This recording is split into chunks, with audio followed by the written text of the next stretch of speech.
Hello, hello les amis de la chaîne Animanimus Tarot, bienvenue pour ces guidances générales du mois de novembre 2023. Alors je vous rappelle que ce sont des énergies bien évidemment qui peuvent parler dès à présent à certains d'entre vous, donc qui peuvent représenter les énergies d'octobre ou novembre pour d'autres, ceux qui peut-être avancent plus lentement. Donc n'oubliez pas de garder votre bon discernement, votre libre arbitre par rapport à tous ces messages. Prenez uniquement ce qui vibre avec ce que vous vivez. Je n'ai pas l'audace de penser que je peux parler à tous de la même façon dans le monde. Donc prenez uniquement ce qui vibre avec ce que vous vivez. Je vous conseille comme d'habitude de regarder la vidéo de votre signe ascendant et de votre signe lunaire pour avoir des compléments d'information et pourquoi pas recevoir un message qui vous parlera peut-être encore plus.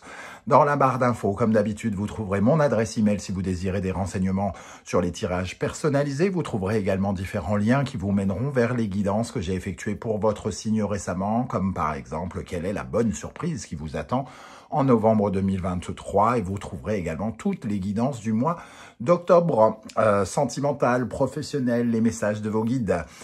Voilà, on va pouvoir en tout cas y aller avec votre tirage. N'oubliez pas de liker, de partager, de vous abonner et de commenter. C'est très important pour l'existence de cette chaîne et pour me soutenir. Je vous en remercie et on se retrouve tout de suite avec votre signe. Hello, hello les amis Scorpion, ascendant Scorpion, signe lunaire en Scorpion, bienvenue pour cette guidance. Aujourd'hui, nous regardons quelles sont les énergies qui vous accompagneront pendant le mois de novembre 2023. Bien sûr, ce sont des énergies, ça peut parler à certains d'entre vous dès à présent, bien entendu, et ça peut parler à d'autres en novembre, mais ça peut ne pas parler du tout à certains d'entre vous. Et dans ce cas-là, je vous recommande soit de repasser un peu plus tard, soit de regarder la vidéo de votre signe ascendant et de votre signe lunaire qui vous parleront peut-être d'autant plus. On y va avec l'énergie principale qui vous accompagnera pendant ce mois de novembre. N'oubliez pas de liker, de partager et de vous abonner. On a l'énergie de la papesse ici qui apparaît inversée. La papesse inversée, elle est très peu intuitive. Elle oublie d'écouter son intuition pour certains d'entre vous.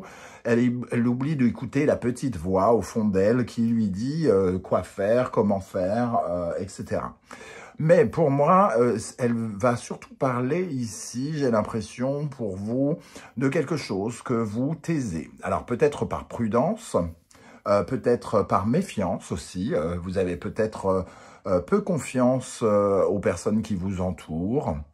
Il peut y avoir en tout cas cette notion-là avec la papesse qui cache ce qu'elle prépare, par exemple, ou qui cache ce qu'elle pense. Ou qui cache d'autres choses en fonction de ce que vous vivez, bien entendu. Il y a un parfum, en tout cas, de non-dit quelque part avec cette papesse qui est inversée. On préfère peut-être retenir sa langue, faire attention à ce que l'on dit, ne pas trop déclarer ses projets, par exemple. Pour d'autres, la papesse inversée va nous parler d'une attente qui commence à être un peu longue et qui commence à être difficilement acceptable peut-être pour certains d'entre vous. On va essayer bien entendu de d'en savoir un peu plus avec le reste du tirage. On va commencer par découvrir la première colonne et on viendra compléter avec le tarot Symbolon. Qu'est-ce que vous désirez le plus, les amis Scorpions, pendant le mois de novembre? Le valet de coupe. Alors, vous désirez avoir des émotions différentes. Vous désirez retrouver une certaine forme peut-être de sociabilité, de relationnel, d'amour. Peut-être que justement, vous êtes en train de vous refaire peut-être un réseau. Et ici, vous êtes un peu prudent, méfiant des personnes. Vous avez en tout cas peut-être envie d'être aimé autour de vous. Quand je dis aimer, c'est d'une façon générale, c'est pas forcément d'une personne en général. Pour certains, vous pouvez avoir envie d'être aimé de quelqu'un et vous pouvez ressentir une certaine forme de début d'amour, mais pour l'instant, vous ne le dites pas. Vous préférez garder ça pour vous, par prudence, plutôt que d'énoncer de déballer vos sentiments à la tronche de quelqu'un et que peut-être ça sera mal perçu. Donc il peut y avoir cette sensation-là. Pour d'autres, d'une façon plus générale, vous avez envie peut-être de séduire, d'être dans la jovialité, quelque chose comme ça. Mais ici, vous vous cachez. Alors, vous ne montrez pas, peut-être, ici, certains d'entre vous ne montrent pas véritablement leur vrai visage et oublient que ça peut peut-être finalement leur nuire, parce que si vous ne montrez pas votre sensibilité, etc., ça peut être... on peut vous juger différemment que ce que vous êtes véritablement. Ici, on vous écoute, on vous dit quand même, avec la papesse inversée, d'écouter votre cœur, d'écouter la petite voix à l'intérieur de vous. Si vous avez confiance en quelqu'un au plus profond de vous-même, c'est peut-être qu'il faut lui faire confiance et lui montrer ces sentiments que vous ressentez ou cette amitié que vous pouvez ressentir pour lui ou pour elle. Quel est votre principal défi pendant le mois de novembre? Le 5 d'épée. Alors, voilà un défi particulier, puisque votre défi, c'est de sortir un petit peu d'une certaine façon de penser, peut-être, de vous sentir peut-être un petit peu toujours sur une certaine forme de défensif, peut-être. On parle ici d'avoir envie d'être amoureux, d'être aimé, d'avoir de nouvelles émotions, mais on se cache, et ici, on donne peut-être au contraire une image de quelqu'un comment dire, qui se prend la tête, etc. Le 5 d'épée, c'est aussi, votre défi, c'est peut-être de surmonter les obstacles qui sont face à vous. Et les obstacles peuvent par exemple être relationnels, puisqu'ici, vous n'écoutez pas la petite voix du cœur qui résonne en vous, vous n'écoutez pas votre intuition, et on vous dit ici, mais votre défi, c'est d'avoir du courage, de la détermination, et de vaincre les difficultés et d'atteindre votre but. Donc il faudra trouver peut-être de nouvelles méthodes. Avec le 5 d'épée, on se prend la tête. Donc les idées que l'on a, elles sont peut-être un peu confuses. Donc peut-être qu'il faut sortir de ces idées pour aller en chercher de nouvelles. Quel est l'événement qui va marquer le mois de novembre? Le 7 de Pentacle. Alors avec le 7 de Pentacle, on va dire que c'est l'énergie du jardinier du tarot. Et le 7 de Pentacle, c'est prendre des initiatives qui portent leurs fruits ici. Quelque chose qui est à l'origine, en tout cas, d'une certaine forme de progrès dans une situation notamment professionnelle ou financière. C'est le début comment dire, le début d'une récompense quelque part. On récupère ce premier pentacle des 7, il en restera 6 à récupérer, entre guillemets. Il y a quelque chose qui porte ses fruits et qui amène un progrès professionnel ou financier dans votre vie, ou les deux, parce que les deux peuvent être liés. Si vous trouvez un travail, évidemment, vous commencez quelque chose, vous commencez à toucher quelque chose également financièrement. Donc ici, il y a quand même un progrès.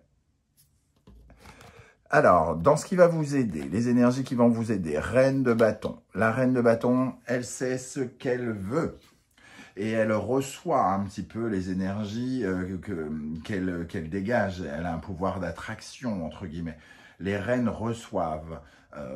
Et ici, on voit, sur cette illustration du tarot d'Irtis, on voit le diapason résonner avec ce que l'on désire, ce qu'on cherche à obtenir. Elle a beaucoup de courage, elle est vertueuse, elle est très séductrice, très intéressée, cette reine de bâton, pour obtenir ce qu'elle veut. Donc ce qui vous aide, c'est de faire le nécessaire pour avoir ce que vous désirez, pour recevoir ce que vous désirez quasiment. Qu'est-ce qui au contraire peut vous freiner ici? Nous avons le chevalier de coupe. Ce qui peut vous freiner, c'est que vous n'êtes pas sensible à l'amour, que vous n'êtes pas sensible aux émotions, et que vous avez un peu le cœur un peu fermé. Alors peut-être que vous avez vécu des choses, des blessures du passé qui font que vous êtes dans une certaine forme de méfiance. Vous voulez ouvrir votre cœur, vous voulez quelque chose de nouveau, émotionnellement, sentimentalement, relationnellement, mais ici, c'est fermé. C'est fermé et on donne peut-être une image de guerrier armé. Donc forcément, ça paraît un peu difficile de vous aimer tel que vous êtes, alors que vous montrez une image de un peu genre un kamikaze qui arrive avec ses épées, toutes ses épées prêts à se battre, quoi, entre guillemets. Hein. Donc ici, attention de vous ouvrir davantage, d'être plus dans la séduction, comme on le disait avec la reine de bâton. Elle montre son enthousiasme. Ici, c'est un peu, on a peut-être un peu l'image pour certains d'une porte de prison, donc il faut faire quand même un peu gaffe. On verra avec le tarot symbolon comment on peut compléter. D'un point de vue relationnel ici, relationnel, amoureux, affectif, nous avons le 4 de bâton. Une envie de stabiliser, une sorte de passion, on va dire, hein, parce que les bâtons représentent une certaine forme d'enthousiasme, une passion, de l'ardeur. On a une certaine forme avec le 4 de bâton de certitude que l'on va parvenir à ses fins, parce qu'on est tenace, parce qu'on pense pouvoir dominer la situation. On est tenace, mais à côté de ça, on n'ouvre pas son cœur. Donc il y a quelque chose un peu contradictoire ici. Et ici, on nous dit, il va falloir trouver les bonnes armes, entre guillemets, pour affronter les problématiques que l'on rencontre. Il va peut-être falloir changer un peu son fusil d'épaule et montrer une autre facette, une autre technique, entre guillemets, une autre méthode pour se faire aimer. Dans le domaine professionnel, nous avons l'énergie du 9 d'épée. Le 9 d'épée, alors le 9, c'est faire avancer quelque chose, hein, donc c'est changer quelque chose. Et on a tendance à penser toujours systématiquement que le 9 d'épée apporte beaucoup de stress, etc. Oui, il peut apporter beaucoup de stress parce qu'on explore de nouvelles idées, parce qu'on cherche de nouvelles solutions, on cherche à trouver de nouvelles techniques. On réfléchit particulièrement intellectuellement pour obtenir quelque chose. Et ça peut nous stresser un petit peu. Ça peut parler d'exploration par rapport à un départ, à quelque chose qui commence. On explore, on tente, on essaye plein de choses peut-être ici, hein, avec ce 9 d'épée. On multiplie les idées, on multiplie les communications, on essaye de voir à qui on peut parler. Par exemple, ceux qui débutent un nouveau travail, vous parlez avec tout le monde, vous avez envie d'être aimé, mais vous êtes un peu dans votre coquille ici à essayer de ne pas tout montrer.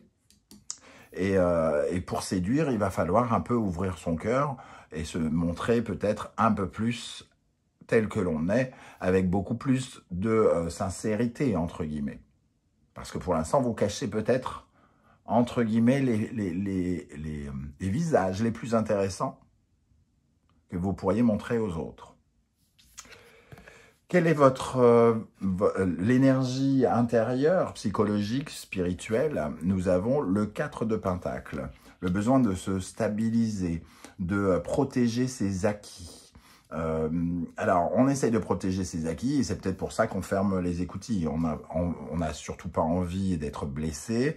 On a envie d'être dans une certaine forme de construction, de bâtir petit à petit les choses et de reposer sur des bases solides. Alors peut-être justement c'est ça qui fait que on se ferme un petit peu d'une certaine manière.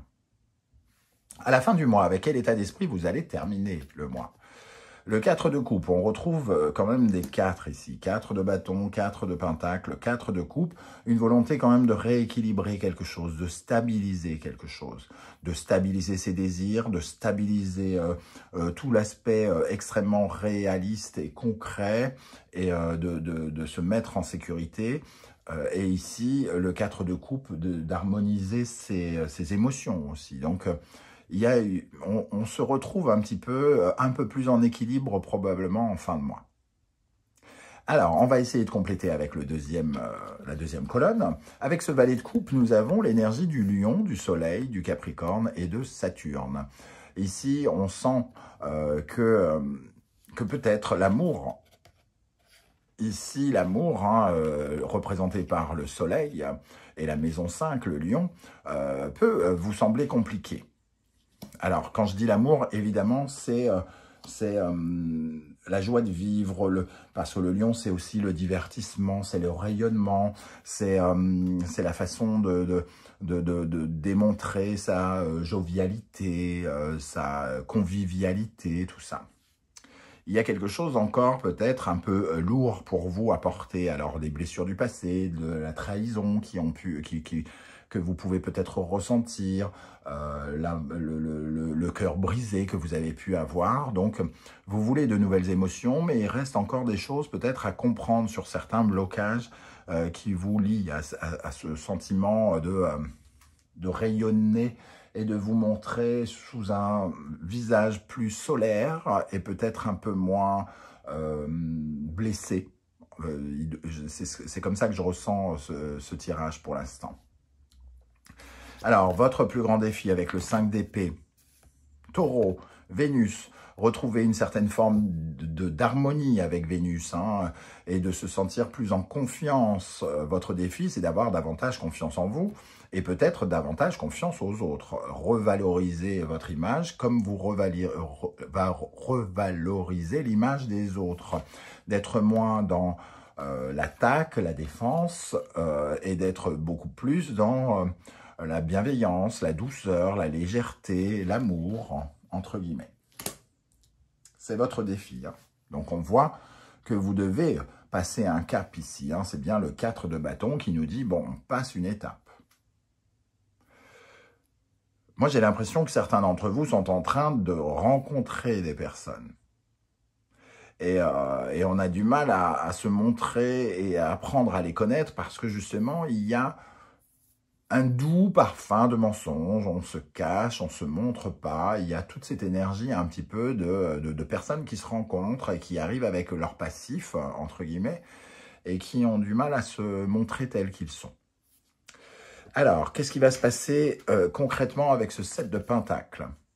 Ici, on a donc un progrès financier ou un progrès professionnel, un progrès par rapport à, pourquoi pas, un foyer aussi, puisque les deniers représentent quelque chose de solide, en tout cas, de concret, comme des murs, par exemple. Et ici, on a le Cancer, la Lune, le Scorpion et Pluton. Ça nous parle de quelque chose qui doit se terminer dans un sentiment d'insécurité. Donc, on a un progrès ici dans un sentiment d'insécurité. On avait peut-être plus de travail, par exemple, pour certains, et on retouche un revenu ici. Ça peut nous parler aussi du foyer, de la maison, un changement de foyer, de maison qui devient plus concret ici, avec un début de concrétisation.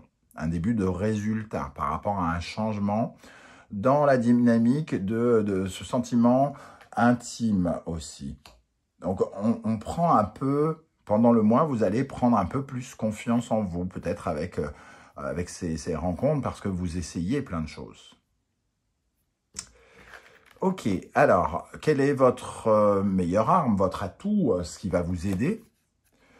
Nous avons la reine de bâton, attirer et être au diapason avec les autres. Et ici, on a une énergie, les autres, il y a un lien de dépendance ici. Il y a un lien un peu toxique sur cette carte. Hein, je ne sais pas si vous la voyez bien. Ici, la reine de bâton, à la fois, elle s'affirme. Et ce qui vous aide, c'est peut-être de couper ces liens. C'est-à-dire d'être peut-être plus dans une certaine forme d'autonomie. Et peut-être moins porter d'attention au regard que les gens vont porter sur vous. Sur ce regard critique que vous ressentez et qui n'est peut-être pas véritable d'ailleurs. Hein. Ici, il y a un rapport à l'autre qui est encore à travailler et sans doute, il faut enlever ces menottes qui nous emprisonnent quelque part. Et cette reine de bâton a le pouvoir d'être au diapason avec les autres, sans se soucier de ce côté un peu sombre, toxique des rapports humains. Qu'est-ce qui, au contraire, pourrait vous ralentir? Scorpion, Pluton, Sagittaire, Jupiter. Ici, on nous parle des pensées négatives. il reste encore des pensées négatives. On a du mal à sortir de ce côté un peu sombre.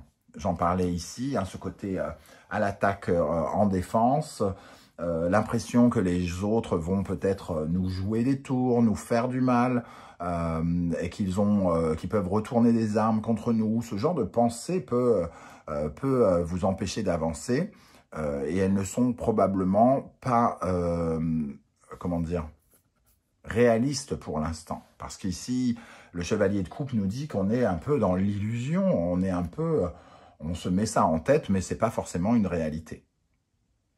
Et ici, on nous dit qu'il serait bon de couper avec ses croyances pour pouvoir avoir de nouvelles croyances beaucoup plus intéressantes pour vous, si vous voulez, puisque vous voulez, entre guillemets, être davantage aimé, recevoir une certaine forme de bienveillance, etc.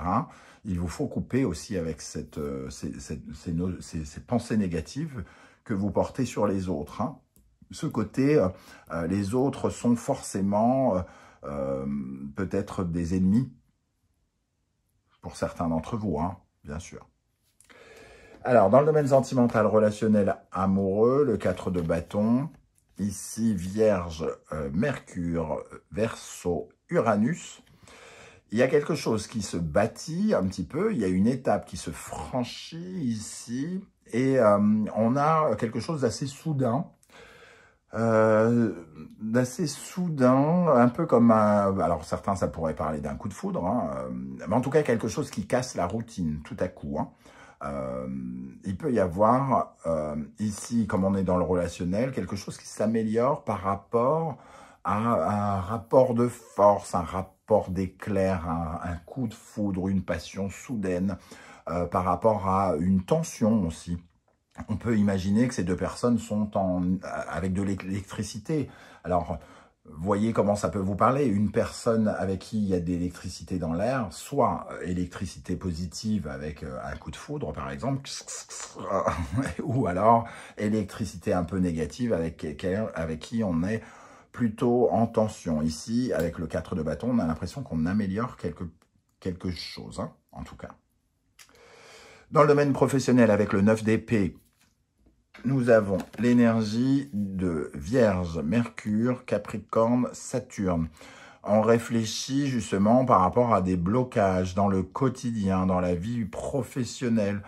On essaye de surmonter certains blocages professionnels, certaines peurs aussi, hein. Ici, on voit qu'elle a peur finalement d'un Maccabée qui sort d'une tombe. Ici, quelque chose qui sort de vos habitudes, j'ai l'impression. Et vous essayez d'explorer plein de choses, d'avoir plein d'idées par rapport à quelque chose dans votre vie professionnelle qui change de vos habitudes. Par exemple, vous avez de nouveaux collègues, vous venez de débuter dans une nouvelle entreprise, il y a des perspectives qui ont changé, vous devez faire des choses différemment désormais par rapport à avant, donc vous êtes obligé de faire preuve d'un peu plus d'imagination et d'avoir des idées nouvelles, de développer plein d'idées, de découvrir plein de choses sur une nouvelle routine de travail peut-être. Réapporter de la structure peut-être et de la perfection ici. Dans le domaine intérieur, avec le 4 de Pentacle, nous avons le Lion, le Soleil, le Gémeaux et Mercure. Ici, on parle de se sentir en sécurité, d'avoir des bases solides, de protéger un peu ses acquis. Et ici, on parle de l'image et du verbe. Ce qu'on a envie de dire, ce qu'on a envie de comprendre des autres, comment on a envie de briller. On retrouve l'énergie du soleil et du lion, l'amour aussi, l'amour, exprimer son amour, montrer son amour, être dans une dynamique d'amour. On y pense, on l'a à l'intérieur de soi, mais on a encore quelques blocages, semble-t-il, hein, quelques blocages sur lesquels on doit travailler. L'illusion, c'est-à-dire se faire des idées sur les autres, les pensées négatives aussi, et cette impression qu'on est toujours un peu dépendant du regard des autres. C'est ce qui pourrait vous aider justement à passer un cap ici inattendu et à faire quelque chose de nouveau, avoir une nouvelle attitude peut-être. Pour terminer, à la fin du mois, donc on rééquilibre un petit peu ce côté émotionnel et on le soigne, entre guillemets. Hein. Ici, on a le caducée de la médecine, on a la Vierge et Mercure, on a une dynamique de soins pour apaiser les choses, pour arranger les choses, pour parfaire un petit peu ce côté émotionnel. On essaye de canaliser des choses. Peut-être essayez-vous de vous raisonner et d'être beaucoup plus à l'écoute justement de ce cœur que vous ne semblez pas totalement écouter avec la papesse inversée. Voilà les amis Scorpion, comment je ressens ce tirage, je ne sais pas du tout comment ça va vous parler. C'est le moment pour vous de commenter juste en dessous de la barre d'infos. N'hésitez pas à me dire comment vous ressentez ça. Hein. Il faut aussi adapter mon vocabulaire à votre situation. Je ne peux pas tomber pile partout avec les mots exacts. Voilà, mais ça peut parfois vous parler ou pas. N'hésitez pas à me le dire dans la barre d'infos. Si vous ne voulez pas étaler votre vie sur YouTube, vous le savez maintenant, vous mettez un petit emoji en commentaire et je saurai que vous êtes passé par ici et je pourrai vous saluer. On se retrouve très très bientôt avec une guidance pour les messages de vos guides. En attendant, n'oubliez pas de liker, de partager, de vous abonner et de commenter pour me soutenir. Je vous remercie en tout cas de m'avoir écouté. Merci, prenez soin de vous les amis Scorpions et à très bientôt. Ciao, ciao.